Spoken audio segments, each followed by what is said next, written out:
The accusations made by a child abuse pediatrician, often called a CAP, are at the heart of the decision to remove a child from their parents. But we couldn't get any CAPs to talk with us.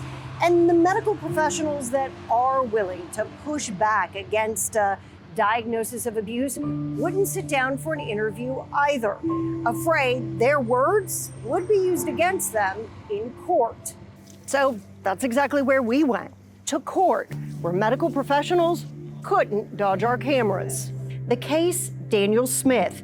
After more than 20 years in prison for killing his baby boy, he wants a new trial. He insists his son died from a brain injury at birth. Now, there are a few injuries that come up most often with these kinds of cases: retinal hemorrhages, bone fractures, metaphyseal lesions, and subdural hematomas. It's not important that you know what those terms mean, just that two doctors can look at the same x-rays, lab tests, and body scans and come up with very different conclusions about how they happened. Abuse to one doctor, maybe rickets, a blood or genetic disorder to another. Case in point. My conclusion in the case, after reading all of the records provided to me, were that the child died from abusive head trauma. Do you believe that Chandler died as a result of abusive head trauma? No. I believe he died of anoxic brain injury. Basically, a medical condition, not abuse. That means a decision on whether a parent goes to prison or loses custody depends on credibility.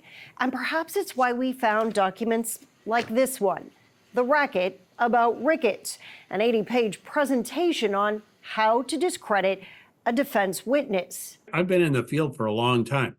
How many people do I know who know what I know? 100.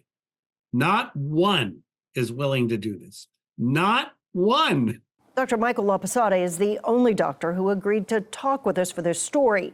He is the director of pathology at University of Texas Medical Branch, specializing in blood disorders. The trouble is there's more than 100 different bleeding disorders named.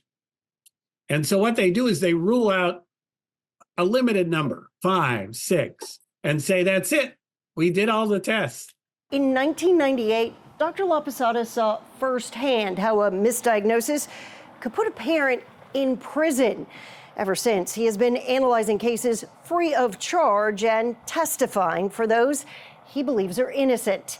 He has his own slide presentation.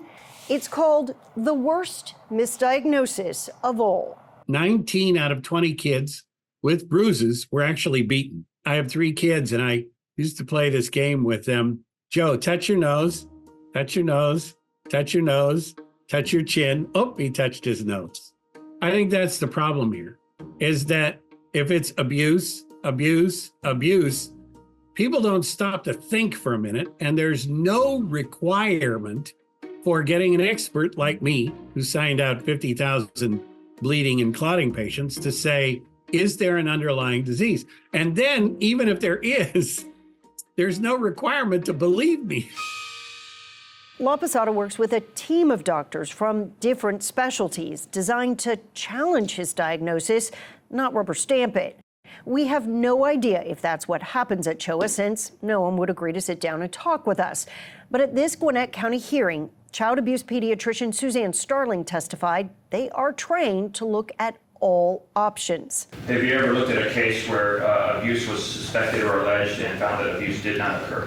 That happens all the time, actually. About 40 to 50% of the time, we actually evaluate children that someone else has thought was abuse, and we don't think it's abuse. In 5 years, medical professionals in Georgia contacted child welfare nearly 7,000 times for some type of suspected abuse involving an infant. But only 345 of those cases were physical abuse. Most of the time, child welfare pointed the finger at the parents. But we couldn't find any data on how many of those parents were like the Glenns, later found innocent and reunited. Smith says he's innocent too and wants a new trial to prove it. During the hearing, we saw images of eyes, brains, and bones, each expert trying to prove what an injury can and cannot say about the cause. It's why in this case, the defense even brought in someone to talk about the power of cognitive bias. It can become problematic in situations where the goal is to establish the objective truth. Because by definition, if two individuals look at the same information and come away with two different interpretations, one of them must be factually incorrect. Psychologist Jeff Kukuka studies the role of bias and how to prevent it. He testified a diagnosis by a child abuse pediatrician is different than most. We rarely ever find out whether the child actually was abused or not. An expert could consistently diagnose a condition such as abusive head trauma, but there's no way to know whether those consistencies are accurate. According to the National Registry on Exonerations, about 36 people have had their convictions related to child abuse overturned as our understanding of the science around these types of injuries has changed. It's why Mount Sinai pediatric neurosurgeon Sadi Gatan said doctors should alert child welfare to protect the baby, but gather more information before declaring the injuries abuse. The minute that you posit in the chart that this is non-accidental trauma, then everybody believes it. And everybody does their best to get out of it as quickly as possible.